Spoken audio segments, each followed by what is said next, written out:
చేసేవి అరాకొరా జాబులు, వచ్చేది అంతంత మాత్రం జీతాలు.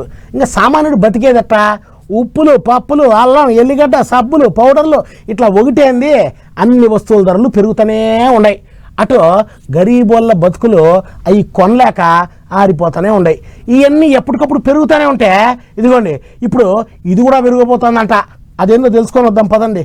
ఈ కాంచి చేపల ఫ్రై చేసుకుందాం, కోడి తునకల్ని నూనెలో గోలించుకుందాం, నూనె ఎక్కువ పోసి మటన్ దగ్గరికి కొండి దాచుకుందాం అంటే కుదరదుల్లో.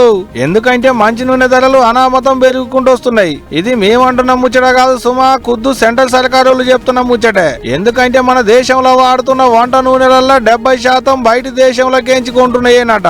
అండ్ల కొన్ని దేశాలకేంచి పామాయిల్ కొంటే ఇంకొన్ని దేశాలకేంచి పొద్దుతిరుగుడు నూనె కొంటున్నామట.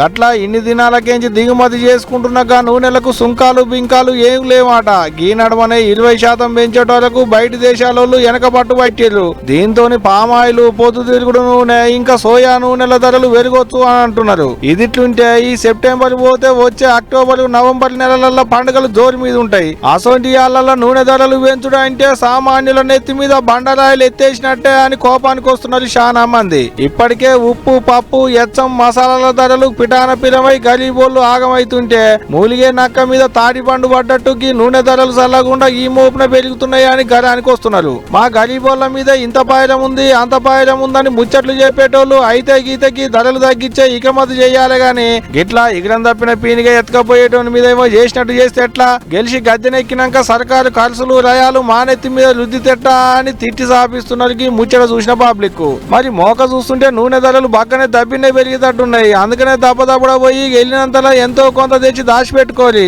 అడనక మొత్తుకుంటే జేబులు తూట్లు పోవడం తప్పితే ఏం చేసేదేం ఉండదు. ఏం చెప్తున్నా?